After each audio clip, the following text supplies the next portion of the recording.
Hello again guys, GLL back here for another video. Okay. Whew! This video popped up in my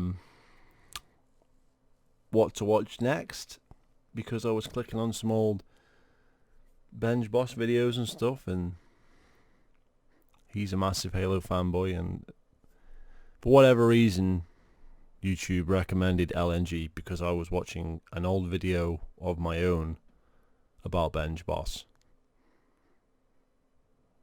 True story. And I clicked on this video, and I really shouldn't have clicked on this video, because this video I lose words for this video. I'm gonna have to show it to you, and LNG's entire fan base is gonna come and attack me over this video because this video is fucking retarded. As time goes on, I find my playstyles and tastes in games changing. I'm a lot slower than I used to be, and not in terms of raw reaction time. More so that I enjoy to have conversations with the games I play. I enjoy the slow-paced games that want me to slow down and smell the roses, as opposed to being shuffled down levels at a brisk pace, so I don't stop too often to know. And Last of Us, that's a level where you're going along at a brisk pace. There's loads of like bits where you slow down and like find rafts and shit in Last of Us, isn't there? Isn't the order one big cutscene and hardly any gameplay in it? So it's not just getting to the next bit of gameplay, the whole thing is cutscenes. Just how linear and restrictive the levels actually are. A developer friend of mine suggested to me a few months ago to start playing games on the hardest difficulty they allow, because when playing on the easiest difficulty, the in-game levels and gameplay aren't able to tell their own stories, and you find the gameplay to be actually an annoying blockade between you and the next cutscene. The engagement. But wouldn't the gameplay be more of an annoying blockade between you and the next cutscene if it was harder to do? And who is this developer friend? Why do you always throw this in now? This is a recent thing with LNG. It's always, he knows shit from behind the scenes. This is something that they were doing. This is behind the scenes. This is behind the scenes. I know this guy who's a developer. I know this guy who's a developer. I had a talk with blah blah blah. Who is he talking about? Are these people even real? Seriously. You work through become samey and repetitive. Down moments of no combat aren't appreciated as much, and overall the gameplay loses its voice. When playing a game on its hardest difficulty, you and the game are forging a story together, an intimate connection you and the piece of art share. I'm sure we all have those stories of beating Halo on Legendary, and that one room that took forever to get past. I'm sure we all have different ways that we eventually triumphed that room. That's a story that you and the game crafted together. But that's not a story. A story is something that the game gives you. It's a story. Something that happened in a game is not crafted between you and the game. That's just something that happened in a game. It's not a story between you and the game. What are you talking about? You don't craft the story yourself. That makes literally no sense. Just because there's a room and people have stories about how they go through that room, that doesn't mean that's a fucking story that you worked with the game to achieve.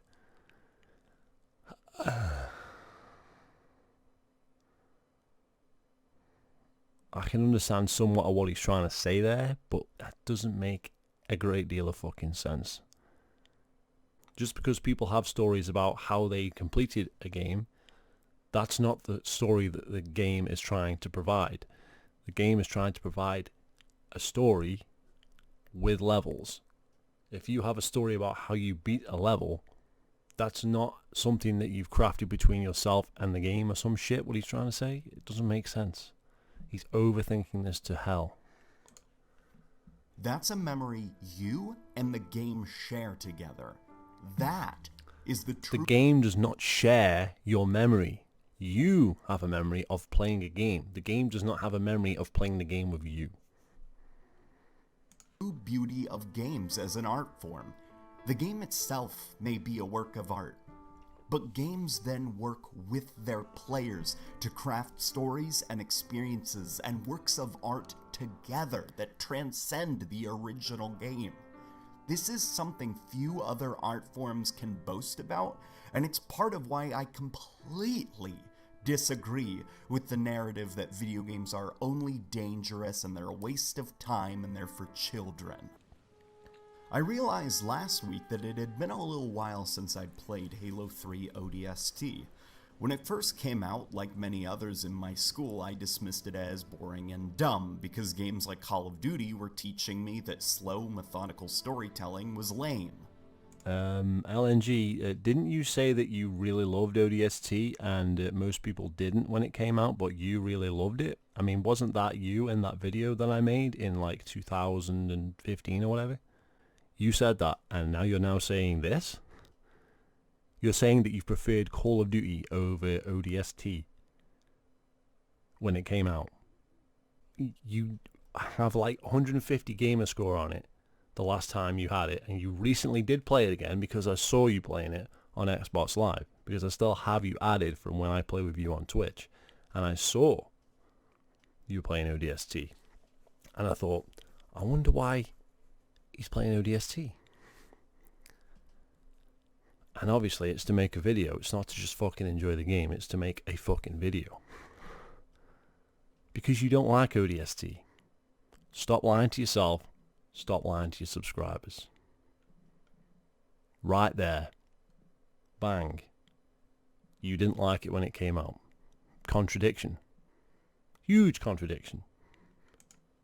Over time, I grew to appreciate it more, but last week was when ODST and I truly bonded and crafted a story together.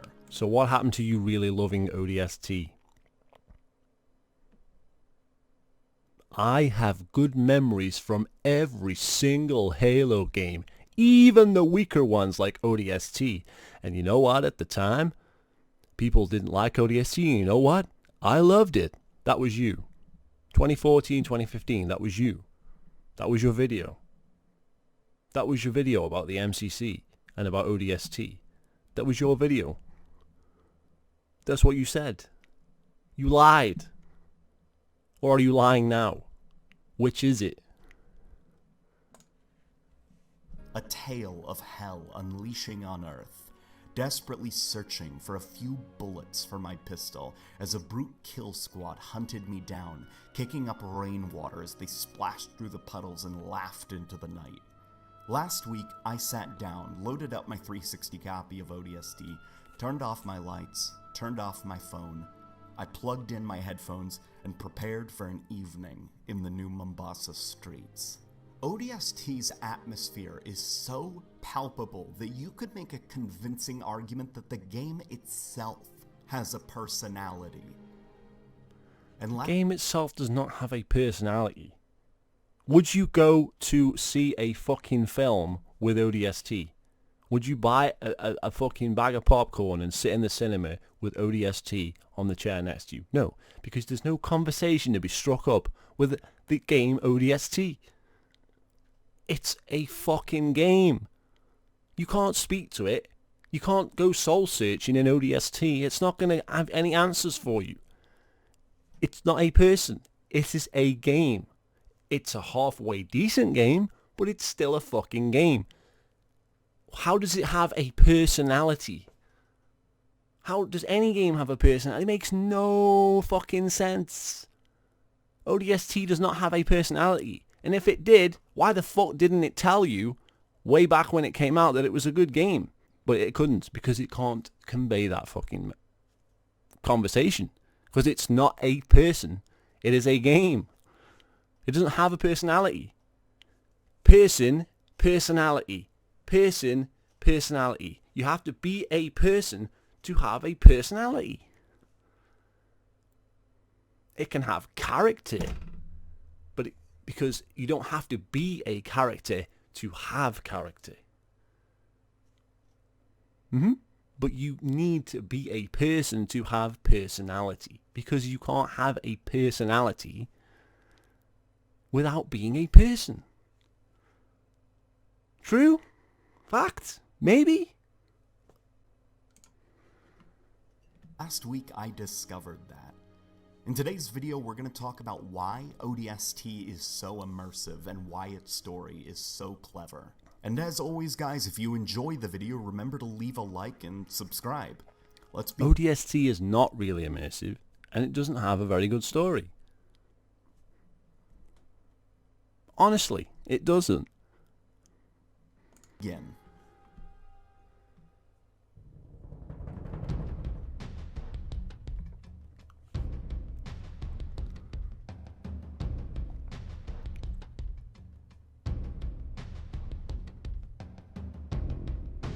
If silence is golden, then why is there always a fucking saxophone playing in the background? What are you talking about? In order to figure out what makes ODST so immersive, I thought we should start with the Rookie. The Rookie is one of my favorite video game protagonists. And not because... Fuck off!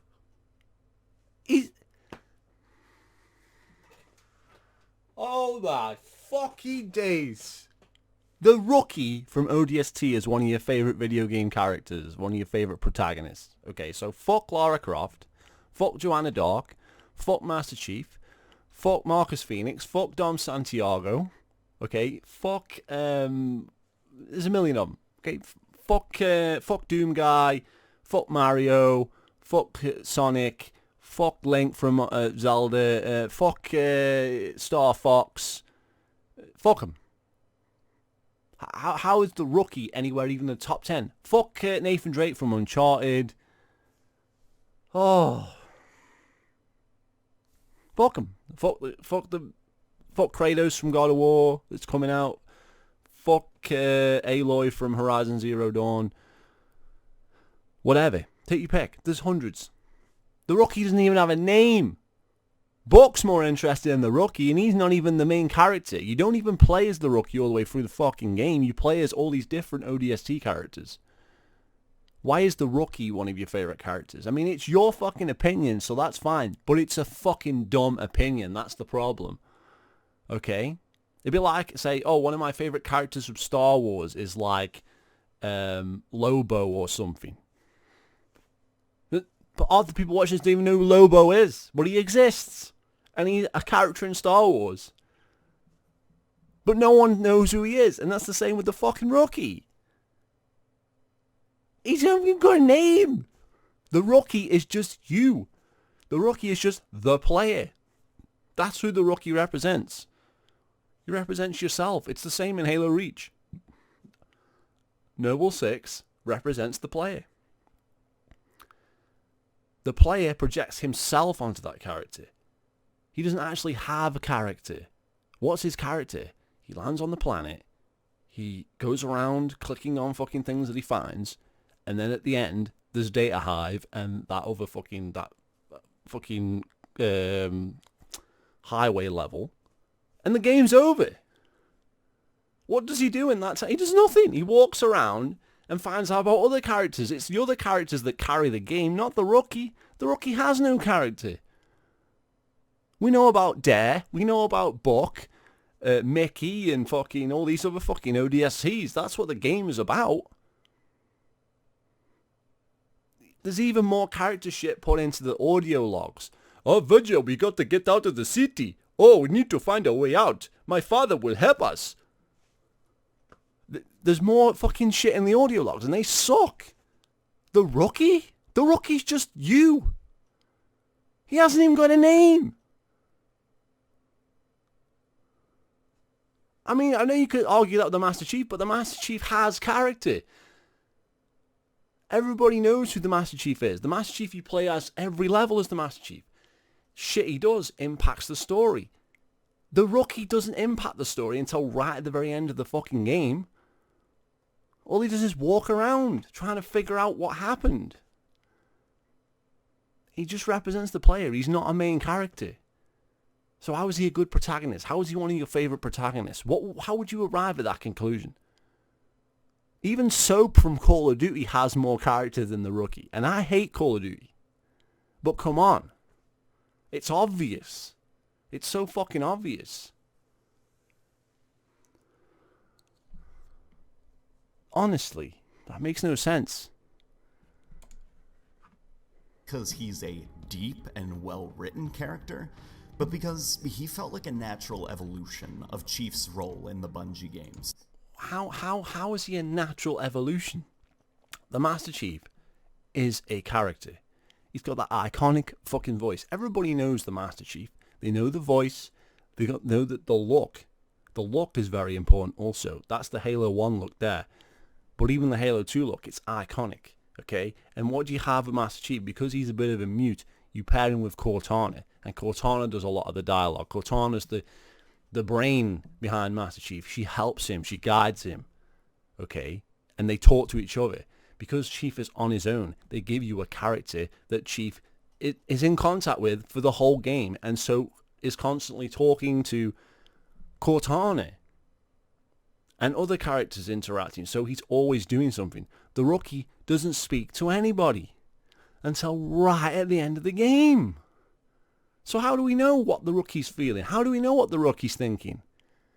Or what? We don't, because he's got no one to talk to or interact with for the whole fucking game. So how is it a natural evolution? So the natural evolution is we go from a character, a really good idea for a character and a concept and everything, and then we just have the fucking vanilla shit version of him in ODST. It makes no sense. Just because ODST is a Bungie game doesn't mean it's the best game of all fucking time. It was meant to be DLC for Halo 3. So how is it a natural evolution, and why even use that word when it's so fucking obvious that that's just a fucking marketing slogan that keeps being rehashed? In Halo CE, internally, Bungie actually couldn't agree on whether Chief should be silent or have his own personality and dialogue. And that kind of reflected in the entire series. Well, some would argue that this is just Bungie being inconsistent and not being able to make up their minds, and they'd be absolutely right to say that. I would argue that that inconsistency led to the birth of an interesting avatar for the player. In cutscenes, he was passive enough and subtle enough with his speech and presence that it gave you a vague idea of his personality, so that once the gameplay arrived, Chief shut the hell up and allowed the player to now become Master Chief. He wouldn't speak or do anything without player consent. You were 100% in control of him, and it allowed you to really become this character.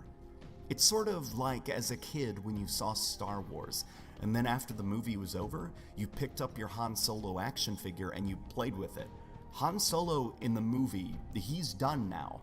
Now it's your turn to be Han Solo. This action figure won't speak for you. It won't be Harrison Ford's performance for you. That's up to you now. And because you don't have Han Solo there babbling and telling you how to play as him, you're allowed to craft your own stories with this action figure because of the blueprint that the movies gave you on how this character should generally perform. Unnecessary zoom on that picture, that's all I'm saying. Most modern games feel insecure about using gameplay and environmental detail to deliver a story, and I think that's why they try pushing the narrative that silent protagonists are bad and make for weak storytelling. They seem worried that the player isn't smart enough. What? Okay, so Half-Life, I just don't care about. Dishonored, really? Link has always been a mute apart from in the cartoons. Like, it's like a running thing because Zelda's been going since like 1980 when they couldn't do speech. I don't even know who that is. It's like Mirror's Edge or something. Oh wait, that's Portal. Well, they didn't even have character anyway. And that's GTA 3. And he does actually speak. He just doesn't speak a lot. Okay, so what are you getting at here? But the thing is, though, all these characters, apart from, well, these three characters here have way more fucking character than the rookie in ODST. Fact. To pick up on the story the world is telling without words. So you often have a voice protagonist that breaks the immersion by constantly babbling out loud and explaining what you're supposed to be getting from the picture, which leads to me feeling as if the game is treating me like a tiny child who... Are you honestly trying to tell me that Aloy from Horizon Zero Dawn isn't as good of a character as the rookie from ODST? Okay, social justice warrior shit aside from Horizon Zero Dawn, and there's some in there, okay, where all the women seem to be better characters than the men, and all the women seem to be stronger than the men, and I could talk about that, but I didn't feel the need to. The game is amazing. It looks amazing, okay, and Aloy is a really well-written character. She's got a good backstory, and got a good story going forward, okay, and she has character, okay. The rookie, he has no backstory. He has no past, no present, no future, no nothing. We don't know where he comes from. We don't know who he is or anything. Okay? Aloy, we know. I mean, I don't want to spoil the game, but we know where she comes from to a degree. But then there's a mystery about where she actually comes from. Huh?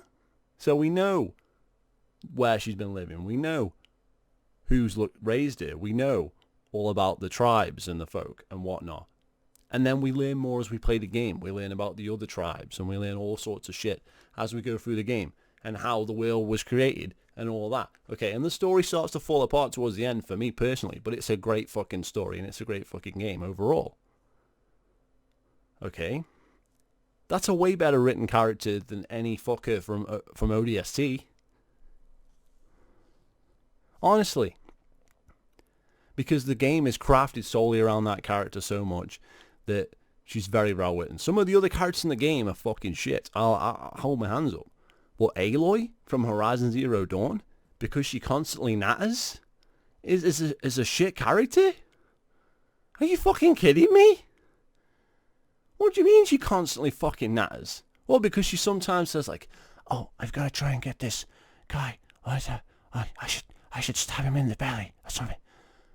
So what? Like, that breaks the character. Okay, that's like a criticism of what's going on in the game, maybe. Maybe you don't like that happening every now and again. But compared to the fucking rookie in ODST, you're telling me that you'd rather have a character that has absolutely no fucking nothing to him?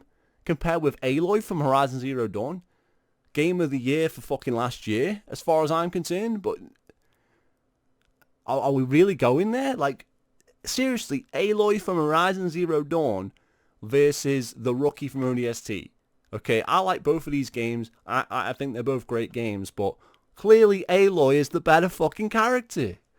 And has more character and more personality. Because she's a person. Ugh. Can't pick up on environmental and art detail. Modern Halo games especially have gotten quite bad with this. I think Blue Team and Osiris being very good examples. Locke and Chief both have amazing voices, but at the end of Halo 5 I wanted to duct tape their mouths shut because they had to make comments on every room you entered. When ODST drops you off in the lonely streets... Well, that's a good point, but that's because they have that stupid window in the corner. It's not done through cutscenes. So if it was done through cutscenes, you wouldn't have to listen to it every time. You could just skip it. But because it's constantly being fed to you in the left-hand corner all the time, it's irritating as fuck. Of New Mombasa on that cold, rainy night, Rookie doesn't immediately begin babbling out loud and over-explaining the subtle details in the environment, which just ruin the point. Sure is atmospheric. What happened here? Oh, that sign. It's telling me to go this way. That's a subtle detail in the environment I just picked up on. Oh, that sign too. I better follow the signs. Sure is cold tonight because of the rain. That's a jackal. Better kill it. Wow, what are those? It's some alien writing. I don't understand it. I better look out for more. Wow, that camera's watching me. I wonder what... Thanks to the game having faith in the player to not be dumb, it lets you be the rookie and allows the world to engage you on a more one-on-one level than most modern games.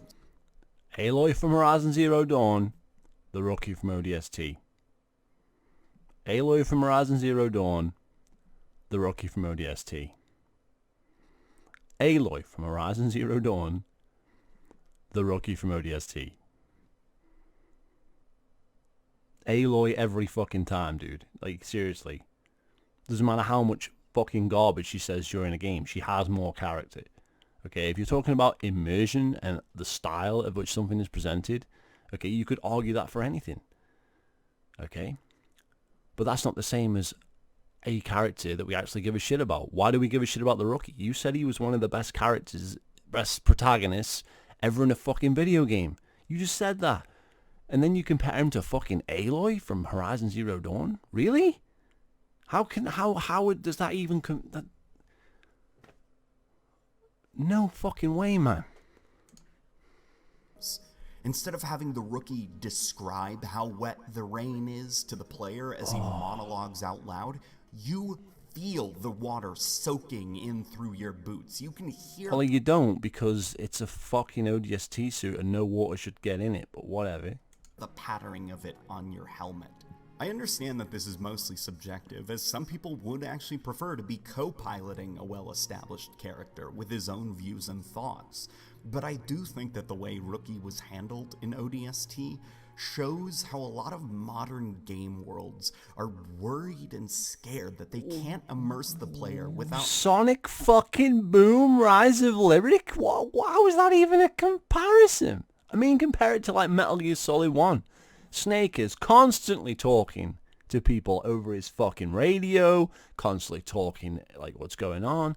People are constantly talking in the environment. There's conversations all the time. Yet everybody knows, well, most people know that Metal Gear Solid 1 is one of the fucking best stealth games ever made.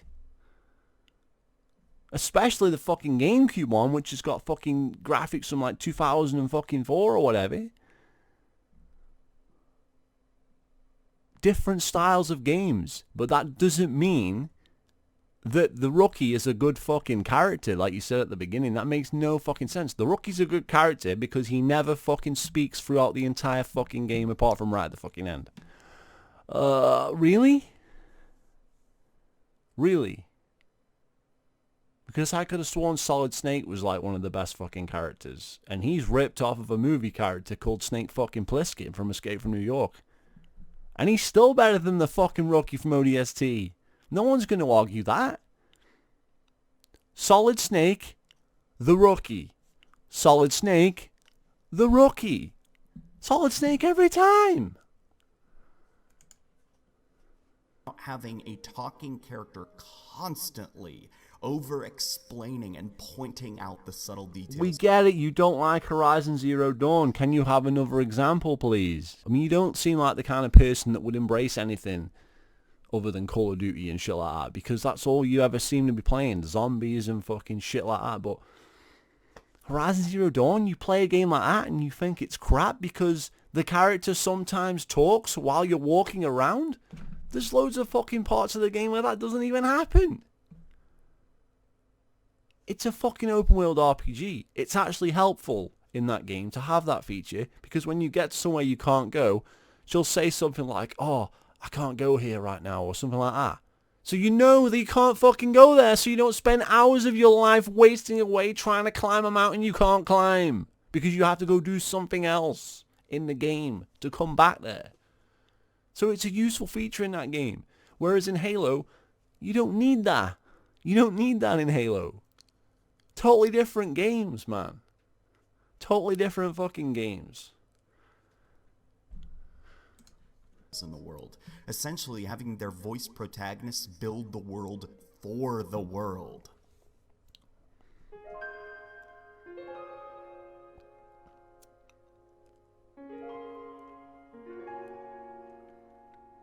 Since the protagonist is us, we can't just babble exposition to ourselves out loud. It's up to the world to tell the story. Right, so the protagonist is you. So that's all the rookie is. He doesn't have a story. He doesn't have a backstory, a present story, a future story. It's just you, and you're walking around in the Mombasa streets for no fucking reason, because everything has already fucking happened. Everything you fucking click on is a snapshot in time and something that's already happened in the past. You miss all the fucking action. You miss the fucking battle because you're knocked out in your fucking pod. And the only thing you could contribute as that character in the entire game is you walk to the data hive, right? You kill some bugs, you find Dare, and then you carry on what Dare and Buck are fucking doing. And you just help Dare and Buck. That's all you do for the entire fucking game as that fucking character. And man, does it have an interesting story to tell. How does ODST have an interesting story to tell? It's just a load of little stories from like different fucking perspectives of different fucking people. It's not really a proper story. It's just, here's a battle that went on with the Covenant here. Here's a battle that went on with the Covenant here. Where's the story? What story? What are you talking about? The main story of ODST is in the audio logs. It's about the fucking superintendent and the fucking computer that's trying to help you throughout the game. That's all explained through the audio logs. That's not even explained in the main game. You have to listen to the gay audio logs. And then there's the fucking computers called Virgil, but also the fucking alien, the fucking gas fucking engineer guy. He's called Virgil, so is it the same thing? Is Virgil the engineer that was in the computer? No. So why is there two Virgils? Why is there a Virgil the computer and Virgil the engineer? Can you explain that one to me? Because I still can't understand that to this fucking day. I don't know where they came up with that shit from. It made no sense then. It makes no sense now.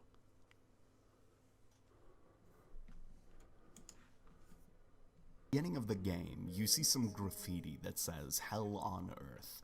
And while that definitely was written by a panicked civilian, or a crazed thug who was maybe taking advantage of the carnage to embrace the mayhem, this graffiti almost completely summarizes the world of the game itself. New Mombasa has become a hell on Earth. And we get to experience the slow and terrifying transformation ourselves in 3 ways. No, we don't, because it's already happened before we got there, and we just replay what other people did. But we're just walking around the aftermath that's already happened. Everything's calmed down by the time the fucking rookie turns up.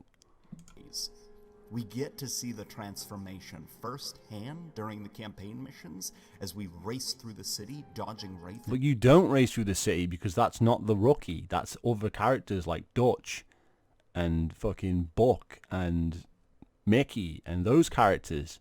You play as a different one for each fucking level. So how do you, as the rookie, do that? You're trying to say the rookie does this stuff. The rookie does it, but he doesn't. The rookie doesn't do any of the missions apart from Data Hive and the fucking highway level. That's it. That's all he does. And Jackalfire? Through the eyes of the civilians on the ground with Sadie's story. And most importantly... Oh my god. Okay, that is like the worst audio logs ever in a video game. Virgil, we have to get out of the city. I must try to get to the train. It's fucking horrendous. Years later, it's horrendous. Okay? You've just shown a fucking scene there at the beginning where it's like, this is so immersive and whatever. What could be less immersive than right at the beginning of the game, an mandatory tutorial every single time, no matter what difficulty you're on, no matter how many times you played the game, right? You have to click on a phone that starts ringing because the computer is trying to help you. You click the phone, and then it comes up with this fucking tutorial map. Then you have to navigate through all the fucking map screen and go all the way out and then close it. But if you press the wrong button, which is really easy to do, it starts the whole fucking training section again, and you have to go all through it again. How is that immersive? A forced tutorial every single time you start. How is that immersive? It's not immersive at all. What are you talking? This game is not that immersive.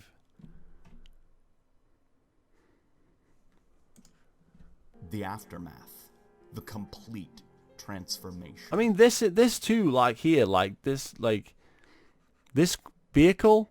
Most times you play the game, you don't even get the vehicles, because to get the vehicles you have to get the audio logs, which makes no fucking sense. Because by getting the audio logs, you get more credit with Virgil or whatever to buy weapons.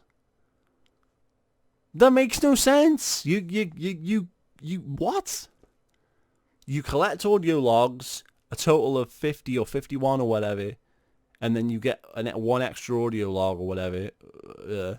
So you have to collect 50 to get the 51, which has some more information that's not even important, because that guy's there or whatever, and you have to kill him and take the last one. But all those audio logs do, other than that, apart from being really annoying, is unlock the little fucking garages around the city where you can get vehicles and stuff. But it's way fucking easier to just avoid all the audio logs. And the first time I completed the game, I didn't even know you could get fucking vehicles. I had to go back, and when I was getting the audio logs, because you don't always get the collectibles on your first playthrough, do you? So I didn't even know they were there. I didn't even know you could unlock vehicles in the fucking campaign. So how is that immersive? How does getting audio logs to open a garage so they get a vehicle, but then the vehicle's not always there when you get back after doing the campaign mission, so what's the point anyway? It's faster to just walk from point A to point B than fuck about collecting audio logs to then get the vehicles anyway. So where's the immersion? It's not as if you want to sit around in the fucking city, because there's nothing to do in the city. It's just a big hub world. It's like the fucking area in Diddy Kong Racing where you just drive around and then you find tracks. Okay, we drive around, here's a fucking door here, here's a door here, and you drive around the island until you find the next fucking racing, and you do that, and then it's the next one, and you just do that. That's what ODST is, but bigger and more walking involved and more boring. There's nothing in there. It's all pitch black. There's no dynamic fucking weather effects, apart from like a bit of rain, like you said. But there's no lighting change. It doesn't go like, there's nothing happening in the sky whatsoever. No Covenant ships. No nothing. Nothing's going on. The only action is like an engineer with some guys with shields and some brutes just walking around and some jackals and shit, and that's it. Where's the immersion? What's so great? Like, honestly, the worst part of ODST is the bits where you walk around as the fucking rookie. They're the most boring parts of the game. Nothing happens. You can go on the MCC and play ODST non-stop action, and that cuts all the bullshit out where you're walking through the city, and it turns it into like a normal Halo game where it's just bang level 1, bang level 2, bang level 3, and it's way fucking better. This walking about shit isn't fun, especially not the 4th or 5th, the 5th, the 6th, the 7th, 8th time. We've seen it all. We've been through the city. It wasn't fun to start with, to be honest.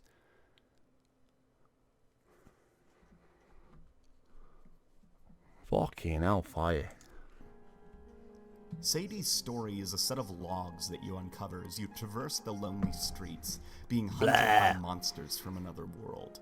Good to Each get out set of the city, logs would be Virgil. called a circle, and similar to the 9 circles of hell, these logs will tell a story, with the underlying theme being a different sin made manifest by the carnage. When Whatever. listening to these logs as you take in what the aftermath looks like, the game makes the player use their imagination. You can picture these streets alive and full of life. You can smell the food. You can't, because half of it doesn't even look like an actual street, because it's like too fucking wide of a road or whatever, and there's not enough fucking vehicles. The vehicles look blocky as fuck. It doesn't even look like a fucking city. It just doesn't look like a city. Like, all the way things are, like, why would there be fucking so many fucking doors in a city? Because they had to figure out a way to have loading areas, because the 360 couldn't handle having a big area in their engine. So what do they do? Oh, there's a door, and then it opens, and then you go through, and then that door closes, and then it loads the next area. Bullshit. If it was a city, why would they have all these fucking doors? What do they achieve having fucking doors everywhere? Doesn't make sense. It doesn't look like a real city. Now you could say, well, it's a city in the future and whatever, and you can come up with all that bullshit, but at the end of the day, it just doesn't look like a fucking city. Fact. And smog in the air. You can hear the honking horns and foot traffic. ODST deciding to slowly reveal its world to us in a non-linear way and require that the player use their imagination to help with the world building is why I appreciate it more than the You have to use your imagination because it doesn't fucking look like anything. standard linear fashion of Reach's story, which is very, very similar to this game. Yeah, Reach is very similar. Rookie. Noble 6. Same thing. You're the character. The guy doesn't have that much character. But in fucking Reach, at least you can customize your army. Okay? At least you can customize your fucking army and your look and make your own character. The Rookie doesn't even have that. You can't even customize him and make him look the way you want him to look. He's just a generic shell. Noble 6 is way better than fucking the Rookie any day of the week. Because he's your character. You make him. You decide what armor he wears. You decide shit that he does. Whereas the Rookie, no, you just stuck with the same armor set. Fact. I feel like I'm doing a puzzle and all these jumbled pieces are coming together, and by the end, they do come together and they complete the story, giving me a full picture of this hell on earth and let me experience the transformation. From the people that inhabited it, to the way they devolved into monsters as demons fell from the sky. You discovered the story yourself as you were being subtly guided by your own guardian angel.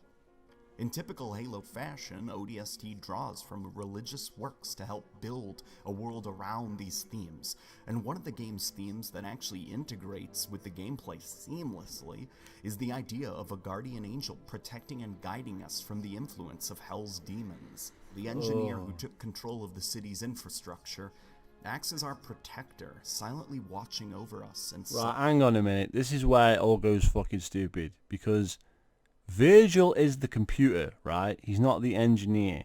So it doesn't make sense. I'm never going to understand this, even though he's just tried to explain it there. How is Virgil, the engineer, also the Virgil from the audio logs? It doesn't make sense. The Virgil is the AI. Virgil isn't the engineer at the end of the game, right? How does that make sense? And if that's the actual story, if that's what he is saying is true, I don't think it is. I think that's a mistake. It's not the engineer helping you out. It's not the Covenant engineer helping you out. If it is, that's like Hornswoggle being like named the anonymous Raw GM on Raw. It makes no sense. It makes no fucking sense that it was Hornswoggle that was the anonymous Raw GM. And it makes no sense that the engineer is helping you get through the city, because why would it? It makes no sense. I honestly think that they were trying to go for Virgil is the computer and also Virgil is the engineer. But they never explained why the engineer is actually called Virgil as well. So you fucking tell me what the fuck's going on. Are you telling me that the engineer is stopping that guy who the security forces are to go down into the lower levels of the data hive? Virgil's doing that, right? Well, is it Virgil the engineer or Virgil the computer? Because they can't be the same fucking thing. It makes no fucking sense.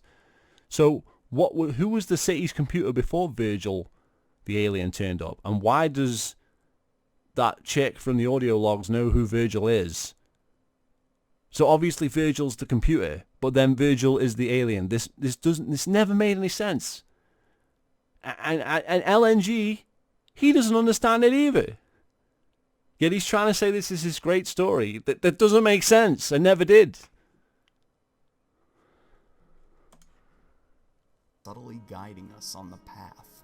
The Brutes and Covenant have a very dark aesthetic to them in this game, and in the night as the lightning flashes... Everything has a dark aesthetic in ODST. It's just Halo fucking 3 with the lights turned off. And the horns of the Brutes glisten in the rain. They look like demons from hell, and the heavenly glow of Virgil and the sun... Deviant fucking art. Like, did she even know? The engineer, like... Really?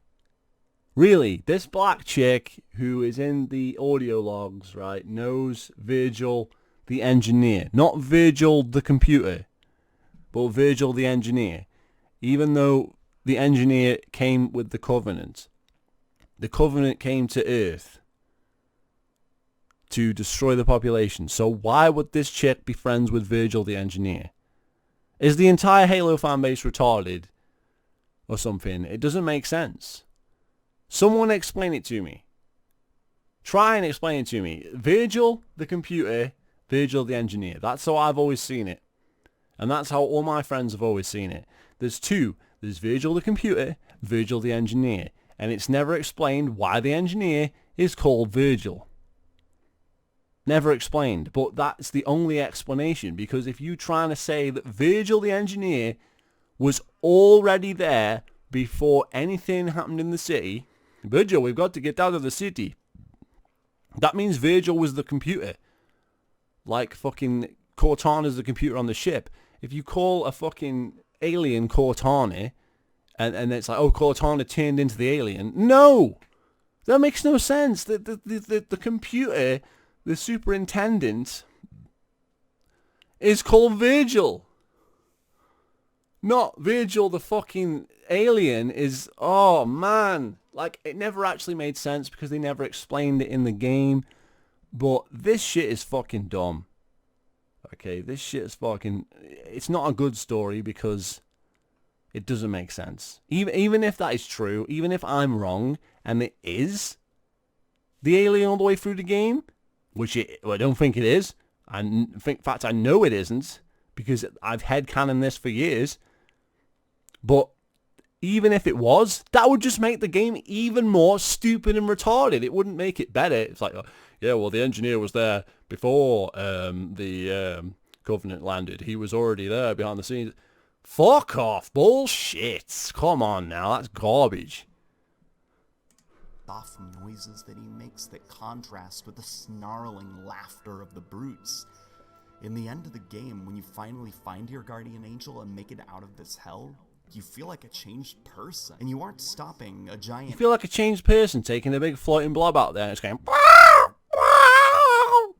And you're like, this thing is the thing, or is it not the thing? Why is this thing called Virgil? Well, I was dealing with the computer who's called Virgil. And are they the same thing? And I'm under the impression that they're not. But then LNG's under the impression that they are. But what? That's a good conclusion for you. Like I say, that's like Hornswoggle being revealed as the anonymous Raw GM. Makes no sense. Halo ring from firing. You aren't punching a prophet of the Covenant in their face. You're just taking a stroll down a lonely street and spending an evening with the world of ODST.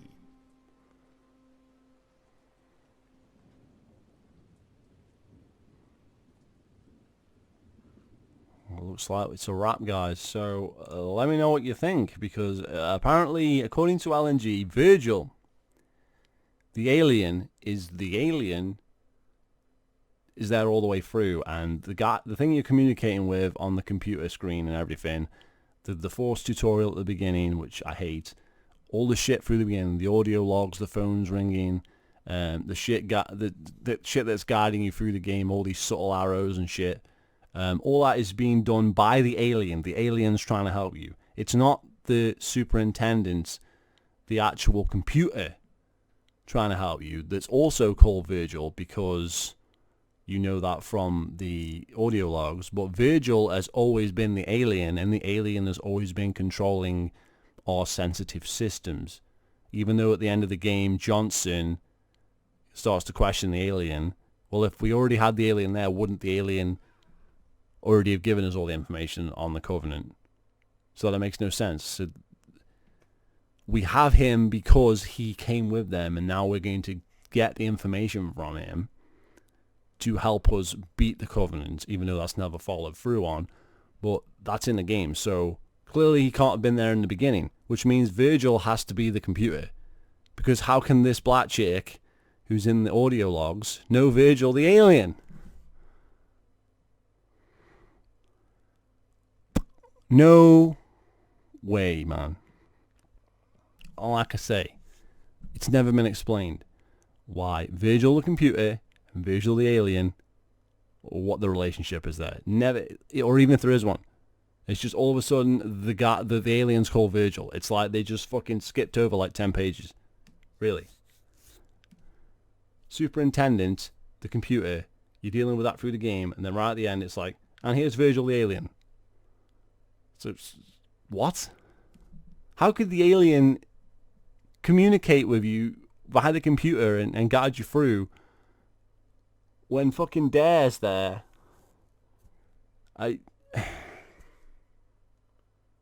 Why wouldn't they just send you a message like, yeah, go to the fucking data core instead of going through all this fucking other shit then?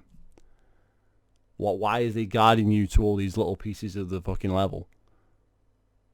If anything, that makes it even more retarded, because the computer is trying to help you, but the computer doesn't necessarily know what you've got to do. He's just trying to guide you to where your teammates were so you can try and figure it out. That makes sense. The computer doesn't know what's going on. But Virgil obviously knows where he is, and he would be trying to get help, wouldn't he? Wouldn't Dare be with him and trying to get help to them at that moment in time? No. Because you're dealing with the computer, you're not dealing with Virgil. The alien. You're dealing with Virgil, the computer. There's two different ones, and I've never understood it. And that's how it's going to stay in my head, because it makes more sense that way than it'll ever make sense the other fucking way that he's just tried to fucking make sense of it. That's just the fact. So, let me know what you think, guys. Feel free to subscribe, and see you later. I don't know what it is. It's called ODST. I don't know what it means. I don't know what it means.